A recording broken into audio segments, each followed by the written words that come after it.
Websec.fr challenge, and the challenge I'm going to be doing today is going to be called level 03, which is a medium challenge called cha cha cha. So if we click on the URL, we're given this web page for the most part.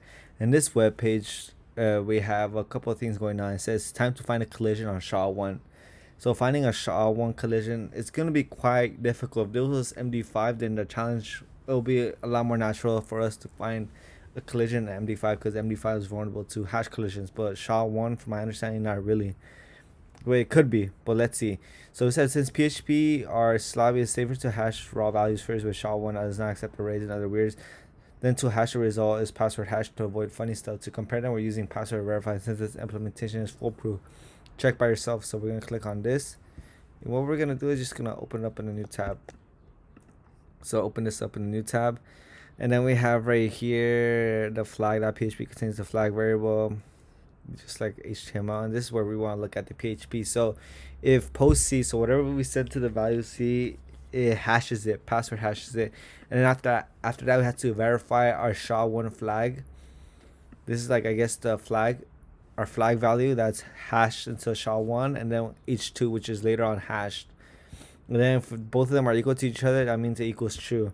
Else, here's our flag. So they gives us our SHA flag, so we have an idea what we're working with. So if we put something that's like not correct, so let's try.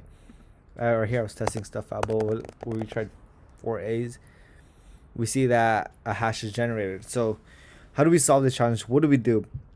So what I decided to do, and I guess the thing with this challenge, or the trick with this challenge, is that understanding how password verify password verify works. Because with password verify, what you guys need to know is that to verify the password, or when it comes to verifying passwords with password verify, if it sees a no byte inside of here, it's not gonna count it. So what I mean by that, with C implementations, with C strings, I guess for the most part, C strings and end with no byte. And this basically what's happening. This was like a bad implementation with PHP C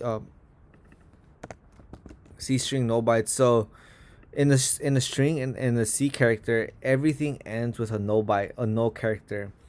So there could be a bunch of what is this, computer hope, and then a no byte. So that's like a string in C, and then everything ends with a no byte. So with PHP, what they did for specifically the password verify function, it gets a I guess a hash string, and it compares it. And what the problem was, that since there's a no byte right here, it's gonna think this is the ending, and it's only gonna read up to, am I understanding, these 4 parts, or this part of I think these 4 parts of the code for the most part. So that means we don't need to find a way to brute force all of this. We only need to find a way to brute force or find a hash collision between these 4 bytes.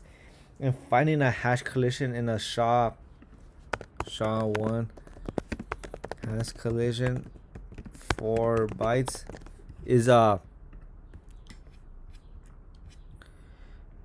kind of quick. I don't know, another possibility. It becomes like relatively easy to do a hash collision when the hash value is that small. So what I decided to do was just open up iTerm, and then I'll show you guys the code that I wrote. So answer.py. So we have import request, import hash lib, then we have our payload, which is the URL index. And after that, we send our value. Our payload is basically gonna be our answer. So whatever we got when we I guess brute forced it for the most part.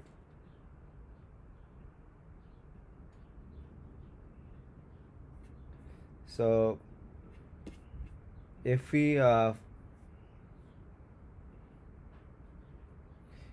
for the most part look at what I did right here, for every IM range between 0 to 100,000 or whatever to this mark, I encoded, or like I make a hash lib right here, and after that I encode this hash right here by UTF-8, and I get every number between 1 to 100,000.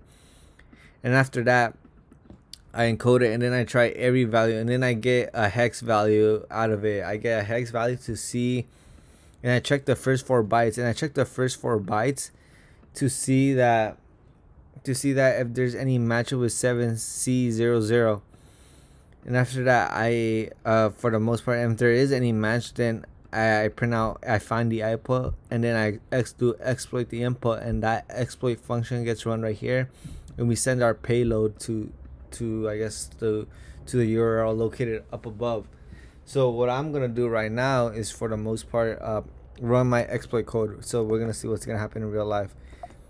And just to, I guess, make it more cooler, I guess what I'll do is, just because it breaks at the end, so what I'll do is just it might look weird, but it's gonna be probably like a lot of output, because I guess you guys want to see what this is. So command C right here, command V, and then it's gonna be a lot, but hopefully you guys can see. So we're gonna try all the possible values and see if we could get a match.